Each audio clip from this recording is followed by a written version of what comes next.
तो जैसा कि हम लोगों ने सराउंडिंग हेवन के लास्ट एपिसोड में देखा, इरफान और जिया इस रिवर से बाहर आ गए होते हैं और इरफान और जिया के बीच में यहाँ पर थोड़ी सी बहस हुई जाती है। लेकिन तभी इरफान की बॉडी में कुछ होने लगता है। इस चीज को देखकर जिया बोलती है, तुमने जो गोल्डन कलर की एनर्जी एब्जॉर्ब की थी शायद वो अनस्टेबल हो गई है, तुम्हें उसे कल्टीवेट करना चाहिए। इस पर इरफान भी यहाँ पर उसे कल्टीवेट करने की कोशिश करने लगता है और इस चीज में यहाँ पर इरफान का साथ डीमन किंग का हार्ट भी दे रहा होता है और उसने यहाँ पर बहुत ही अमाउंट में इस गोल्डन कलर की एनर्जी को एब्जॉर्ब कर लिया होता है और उसके अंदर यहाँ पर एक ब्लास्ट भी होता है। इस चीज को देखकर इरफान यहाँ पर बहुत ही ज्यादा खुश हो जाता है। लेकिन तभी जिया इरफान की बॉडी के अंदर से जितनी भी एनर्जी निकल रही होती है उस सब चीजों को देखने के बाद बोलती है, अगर मैंने यहाँ पर इरफान की बॉडी के अंदर से जो भी स्पिरिचुअल एनर्जी निकल रही है उसे एब्जॉर्ब कर लिया तो उसकी वजह से मैं इरफान की सील को बहुत ही आसानी के साथ तोड़ दूंगी। और ये बोलकर यहाँ पर खुश हो जाती है। और अब आगे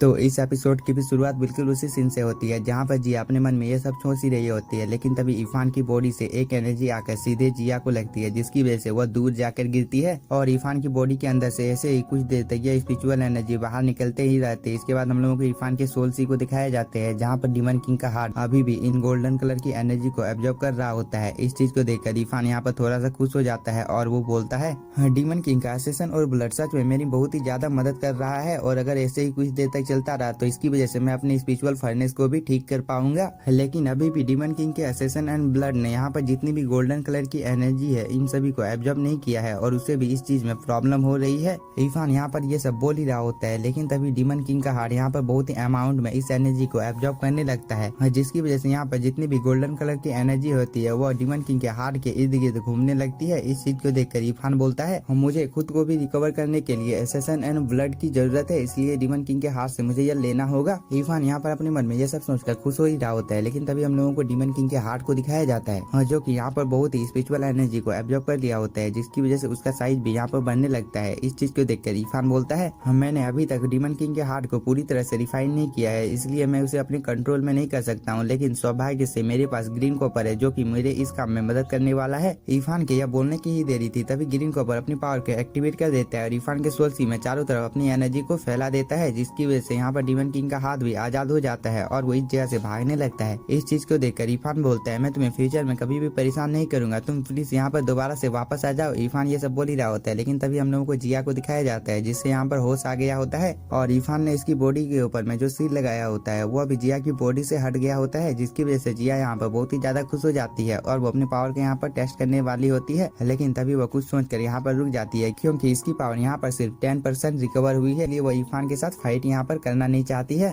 और वो यह सोचने के बाद में इरफान के पास चली जाती है जहाँ पर इरफान कल्टीवेशन कर रहा होता है। इस चीज को देखकर जिया यहाँ पर इरफान को जगाने की कोशिश करने लगती है लेकिन इरफान तो कल्टीवेशन कर रहा होता है, इसलिए इस चीज का फायदा उठाकर जिया उसके ऊपर हमला करने ही वाली होती है। लेकिन तभी इरफान की बॉडी से स्पिरिचुअल एनर्जी निकलती है जो कि जिया को दूर कर देती है। इस चीज को देखकर जिया यहाँ पर बहुत ही ज्यादा गुस्से में आ जाती है और वो इरफान को बोलती है, मैं फिलहाल के लिए तो तुम्हें यहाँ पर छोड़ रही हूँ लेकिन मैं फ्यूचर में तुमसे इस चीज का बदला जरूर लूंगी। जिया यहाँ पर ये सब बोल ही रही होती है लेकिन तभी इरफान की बॉडी से डीमन किंग का हार्ट निकल जाता है। इस चीज को देखकर जिया बोलती है, ये तो डीमन किंग का हार्ट है, आखिरकार ये इरफान के पास क्या कर रहा है। जिया अपने मन में ये सब सोच ही रहे होते हैं लेकिन तभी इरफान भी होश में आ जाता है और वो बोलता है, क्या डीमन किंग का हाथ मुझसे बहुत ही ज्यादा दूर चला गया है लेकिन मैं अभी भी डीमन किंग के हार्ट के स्पिरिचुअल एनर्जी को महसूस कर पा रहा हूँ, मतलब वो मेरे आसपास ही है। इरफान यहाँ पर ये सब बोल ही रहा होता है लेकिन तभी जिया यहाँ से निकलने की कोशिश करने लगती है लेकिन इसकी किस्मत यहाँ पर बहुत ही ज्यादा खराब होती है क्योंकि इरफान उसे ऐसा करता हुआ देख लेता है। इस चीज को देखकर यहाँ पर जिया नाटक करने लगती है कि उसके ऊपर अभी भी वो सील लगी हुई है। इस पर इरफान भी उसे बोलता है, तुम्हारे ऊपर से तो वह सील कब का ही गया है। इस चीज को सुनने के बाद जिया इरफान के ऊपर हमला कर देती है लेकिन इरफान भी इस अटैक को टाइम रहते ही डॉज कर लेता है। इस चीज को देखकर जिया यहाँ पर दोबारा से अपनी स्पिरिचुअल एनर्जी को रिकवर करने लगती है और वो इरफान के ऊपर हमला भी करने लगती है। इस चीज को देखकर इरफान बोलता है, आज मैं तुम्हें एक अच्छा सबक सिखाऊंगा। इस पर जिया इरफान को बोलती है, तुम ये कभी भी नहीं कर पाओगे क्योंकि मैंने अपनी स्पिरिचुअल पावर को दोबारा से रिकवर कर लिया है। और भैया बोलने के बाद में इरफान के ऊपर हमला करने लगती है जिससे इरफान बचकर यहाँ से भागने लगता है लेकिन जिया भी यहाँ पर इरफान का पीछा करने लगती है और इरफान यहाँ पर भागते हुए जिया को बोल रहा होता है, तुम्हें यहाँ पर मुझे शुक्रिया अदा बोलने की कोई भी जरूरत नहीं है, तुम चाहो तो इस जगह से जा सकती हो। लेकिन इस पर जिया अपनी पावर को और भी ज्यादा यहाँ पर बढ़ाने लगती है और वो यहाँ पर इरफान को बोलती है मेरी स्पिरिचुअल पावर यहाँ पर पूरी तरह से रिकवर तो नहीं हुई है, लेकिन तुम्हारे जैसे एक मामूली से कल्टीवेटर को हराने के लिए ये काफी है। और वो ये बोलने के बाद में इरफान के ऊपर यहाँ पर हमला करने लगती है, जिसे इरफान भी यहाँ पर डॉज करने लगता है। और जिया यहाँ पर इरफान के ऊपर हमला करते हुए बोल रही होती है क्या तुम्हें यहाँ पर व्हाइट सूत्रा नहीं चाहिए। और वो ये बोलने के बाद में यहाँ पर इरफान के ऊपर दोबारा से हमला करना शुरू कर देती है, लेकिन अब यहाँ पर इरफान भी ठान लेता है कि वो अब जिया के साथ फाइट करेगा और वो ये बोलकर अपने स्पिरिचुअल पंच को क्रिएट कर लेता है और उससे जिया के ऊपर हमला कर देता है। लेकिन जिया ने भी यहाँ पर टाइम रहते ही एक प्रोटेक्टिव बैरियर को बना लिया होता है,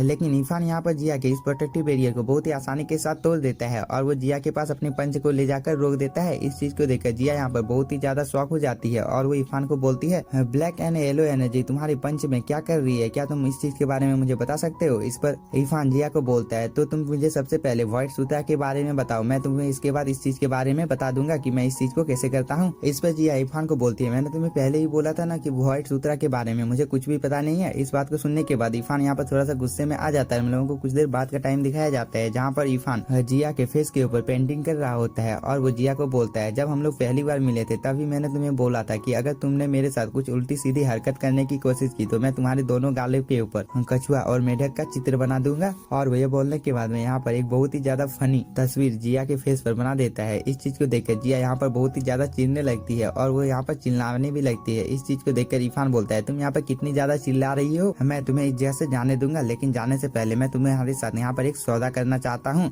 मैं तुम्हें यहाँ पर अपनी black and yellow mother energy देने के लिए तैयार हूँ, बदले में क्या तुम मुझे यहाँ पर वॉइस सूत्रा के बारे में बताने के लिए तैयार हो। इस पर जिया बोलती है मैंने तुम्हें पहले ही बोला है कि मुझे वॉइस सूत्रा के बारे में कुछ भी पता नहीं है, लेकिन तुम्हारे लिए वॉइस सूत्रा इतना ज्यादा इम्पोर्टेंट क्यों है। इस पर इरफान बोलता है वॉइस सूत्रा को एशियन टाइम के एक बहुत ही ज्यादा पावरफुल एम्परर ने बनाया था और मैं किसी भी सेक्ट का डिसाइपल नहीं हूँ, इसलिए मुझे वॉइस सूत्रा की आवश्यकता है। इस पर जिया यहाँ पर बहुत ही ज्यादा उदास होते हुए इरफान को बोलती है मैं चाहते हुए भी यहाँ पर वॉइस सूत्रा के बारे में तुम्हें कुछ भी पता नहीं सकती हूँ, क्योंकि मेरी बॉडी के ऊपर में एक सील लगी हुई है जो कि मेरे एंसेस्टर लोगों ने लगाई है। अगर मैंने तुम्हें यहाँ पर वॉइस सूत्रा के बारे में कुछ भी बताया तो इसकी वजह से ये सील एक्टिवेट हो जाएगा और मैं इस जगह पर मारी जाऊंगी, इसलिए मैं यहाँ पर चाहकर भी तुम्हें इस चीज के बारे में कुछ भी नहीं बता सकती हूँ। इस पर इरफान बोलता है मुझे तुम्हारी बातों के ऊपर भरोसा नहीं है। इस पर जिया यहाँ पर और भी ज्यादा उदास होते हुए इरफान को बोलती है मैं कभी भी तुम्हें नुकसान पहुँचाना नहीं चाहती थी, बल्कि तुम ही मुझे हर वक्त नुकसान पहुँचाने की कोशिश कर रहे थे और तुम सच में बहुत ही ज्यादा बुरे इंसान हो। और ये बोलकर यहाँ पर रोने लगती है। इस पर इरफान बोलता है तुम यहाँ पर अपने नौटंकी को करना बंद करो, नहीं तो मैं तुम्हें मार डालूंगा। इस पर जिया बोलती है तुम यहाँ पर मेरा कुछ भी बिगाड़ नहीं पाओगे, क्योंकि मेरी जी फैमिली तुमसे बदला लेने के लिए जरूर आएगी। इस बात को सुनने के बाद इरफान भी अपने मन में सोचने लगता है कि अगर मैंने इसे यहाँ पर मार दिया तो जी फैमिली के लोग मुझे भी आकर मार डालेंगे,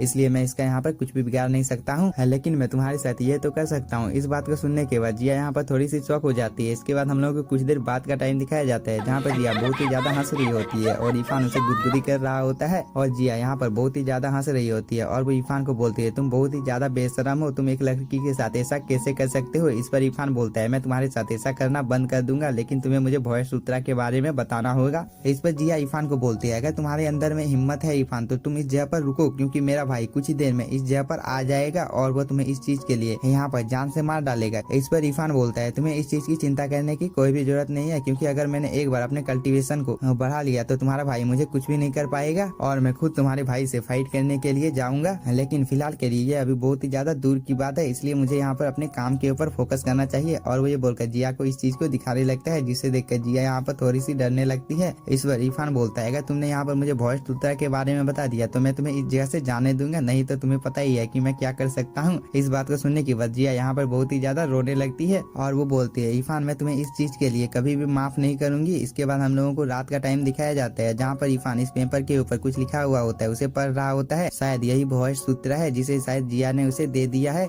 इस पेपर को पढ़ने के बाद इरफान बोलता है अगर मुझे 5 गॉड का कल्टीवेशन करना है तो मैं इस चीज को कैसे करूंगा, लेकिन इस पेपर में तो इस चीज के बारे में कुछ भी लिखा ही नहीं है। और वो ये बोलकर यहाँ पर जिया के पास जाने लगता है और वो बोलता है तुमने तो यहाँ पर बहुत ही इम्पोर्टेंट चीज को इस चीज में लिखा ही नहीं है। लेकिन तब तक यहाँ पर जिया सो गई होती है। इस चीज को देखकर इरफान बोलता है मैं भले ही यहाँ पर जिया को मार नहीं सकता हूँ, लेकिन ये मेरे लिए एक बहुत ही बड़ा सिर दर्द है, इसलिए मुझे यहाँ पर कुछ ऐसा करना होगा जिसकी वजह से यहाँ पर सांप भी मर जाए और मेरी लाठी भी ना टूटे। इरफान ये सब बोल ही रहा होता है, लेकिन तभी उसकी नजर आसमान की ओर चली जाती है जहाँ पर एक कल्टीवेटर बहुत ही तेजी के साथ आगे की ओर बढ़ रहा होता है। इस चीज को देखकर इरफान भी उसका पीछा करने लगता है और इसी के साथ हम लोगों का ये एपिसोड हो जाता है खत्म। अगर आप लोगों ने इसके पिछले पार्ट को नहीं देखा है तो जाकर उसे भी देख लीजिएगा और अगर आप लोगों को वीडियो पसंद आया होगा तो चैनल को सब्सक्राइब कीजिए और video like. Thank you for watching.